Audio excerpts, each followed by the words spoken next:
Hey guys, welcome to this week's Datapack tutorial video for the Rookie Street Stock series here on virtualracingschool.com.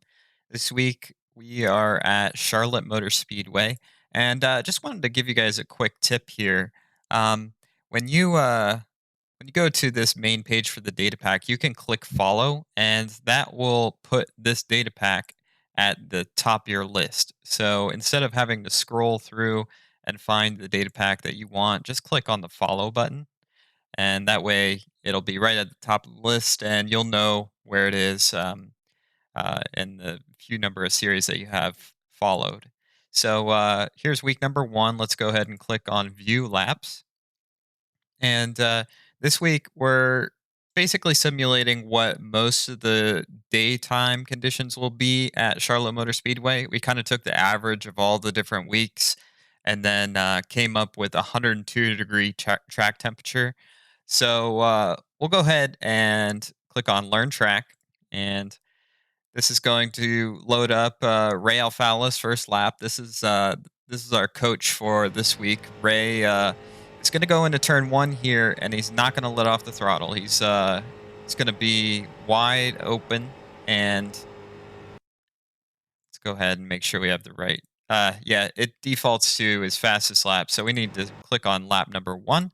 So here we go. Going into turn one, he's going to run the outside, and I'm gonna just switch really quick to cockpit or I'm sorry, chase view mode, and skip ahead. You can see that he doesn't run the complete outside, but he gets about a little less than a car width away from the wall in the turns, and he does that so he can kind of sweep out a little bit more on the exit, kind of let go of the wheel a little bit sooner, and that allows him to basically carry a little bit more speed. So you'll see this really well off turn four. You can see he's a little bit off the wall, and then he's going to let go of the wheel a little bit and get right next to the outside wall. So let's take another look at that. That was as close as you can get it, really, without risking a 2x there or 0x. So that's what you need to do in order to build your speed for this qualifying lap. And we'll go ahead and load lap number two. So this is going to kind of simulate his uh, qualifying run, and we'll switch to cockpit mode for this. So you can see again, he's wide open right here. He doesn't arc out completely to the outside wall. He leaves a little bit of room, and that basically is going to just shorten up the track a little bit, so you're not covering as much distance.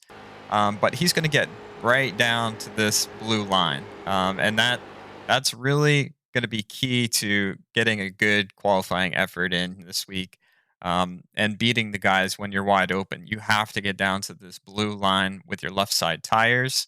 We'll go ahead and switch to cockpit view. See, that's kind of what it looks like from cockpit view, and that blue line actually has a different level of grip available to you. So you can see down the backstretch, he doesn't get right out next to the wall. It's not really necessary. So shortening up the track again, and once again in 3 and 4, right down next to that blue line. And you saw that bump right there. Let's go ahead and just rewind for a sec. That bump is going to get worse and worse as the run progresses.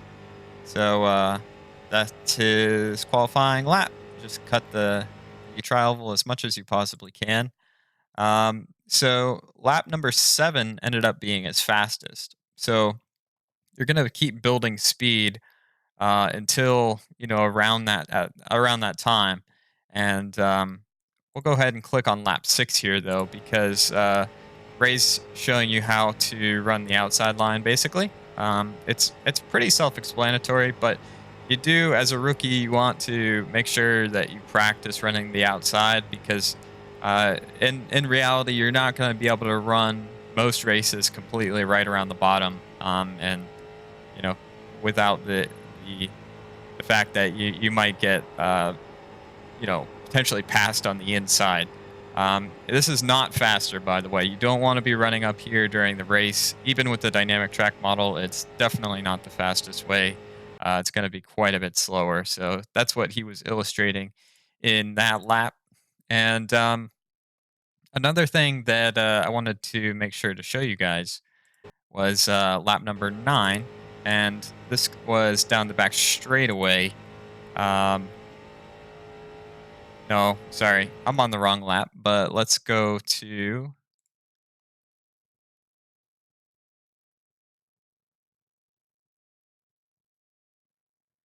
I think it was one of the slower laps. Ray had to actually back up the throttle here. So in this situation, Ray is basically simulating a block into turn 3. So we'll go to chase cam here, and you'll see basically down the backstretch here that Ray comes off the wall, and this is a very real scenario. Like if you're racing and somebody behind you has a run, you might want to go ahead and protect the inside line. You're allowed one move to protect your inside line on the sporting code, but you don't want to move back up if the guy tries to make a move to your outside when doing this. But anyway, so entering turn 3, he enters right on the bottom, and at this point in the run, lap 15, his tires are quite a bit hotter than they were when they first started. They're not working quite as well, and this is just simulating what can happen uh, getting down into a corner too low. So you see there, he gets really, really loose, loses a bunch of time. So you're not going to be able to just ride around the track, basically low lining. You're going to have to arc out your turns well, make sure that you carry plenty of speed. So we'll go ahead and look at lap 20, and we'll see here that once again he's able to hold it wide open, but you might not be able to. Your competition might not be able to. It's a real it's really a handful when you have to do this. So headed into turn 3 here. Sorry, I don't know. The steering wasn't moving there. So let's reset, and you can see the graphs are now moving. So getting down to the bottom. Once again, going to be critical for you to do that all race long. He's sliding out towards the wall, carrying as much speed as he can. Tires are worn. He's arcing out turn 3 as much as he can. That's going to be fast. And getting into turn 3, you saw those sparks. Those sparks are going to be almost every lap. You're gonna have the car bottom out, and it's gonna feel kind of weird. The car is gonna get a little bit upset because of that. And then you see right there another bump that can throw your car sideways, completely out of control. Um, and a lot of times it'll upset the front, so it just pushes the front end up the track. So what Ray's able to do here, he's actually turning right here. He's counter steering to combat that, and he's able to hold on to it and keep his throttle wide open. Um, and a lot of times you're gonna see people struggle with this later on in the race. They're gonna try to get down to the bottom here, and they're just gonna slide up, because they're gonna lose speed because they're probably gonna have to lift. So that's an area where you can work on to potentially, beat your competition is through 3 and 4. 3 and 4 is going to be quite a bit tougher on the race car with those bumps. All right, so this is week number 1. Thank you guys for watching, and once again, remember we've got group coaching available. We've got one-on-one coaching available here on VRS, so you can go down here to the live coaching tab and select any